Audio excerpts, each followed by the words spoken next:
Recently এই powder দিয়ে eyeliner পরার হ্যাকটা কিন্তু ভীষণই ভাইরাল হয়েছে। চলো আজকে আমিও ট্রাই করে দেখি যে এটা দিয়ে কতটা পারফেক্ট আইলাইনার পরা যায়।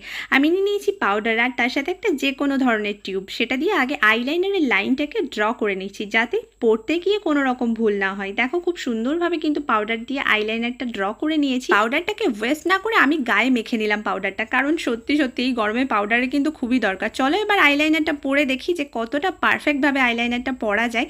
আমি কিন্তু একটা উইঙ্ক আইলাইনার বানানোর চেষ্টা করছি আর দেখো খুব সহজভাবে কিন্তু আইলাইনারটা আমার পরা হয়ে যাচ্ছে। আমার তো ভীষণই ভালো লেগেছে, এতটাও ভালোভাবে হয়ে যাবে আমি একদমই আশা করিনি, বাট এই হ্যাকটা কিন্তু একদম অ্যামেজিং। আর আমার তো মনে হয় আমার মুখে এই উইঙ্ক আইলাইনারটা বেশ সুন্দর লাগে, কিন্তু সবসময় তো পারফেক্টভাবে পরতেই পারি না, বাট এই পাউডার হ্যাকটা দিয়ে কিন্তু আইলাইনারটা বেশ সুন্দর হয়েছে। তোমাদের কি মনে হচ্ছে? And look at this finishing guys, এত সুন্দরভাবে যে উইঙ্ক আইলাইনার হয়ে যাবে আমি একদমই ভাবতে পারিনি। জাস্ট অ্যামেজিং হ্যাকটা তোমরা অবশ্যই ট্রাই করো, আমার ভীষণ ভীষণ ভালো লেগেছে। যাই হোক, ভিডিওটা ভালো লাগলে লাইক করো, শেয়ার করো আর চ্যানেলটাকে সাবস্ক্রাইব করো। টাটা।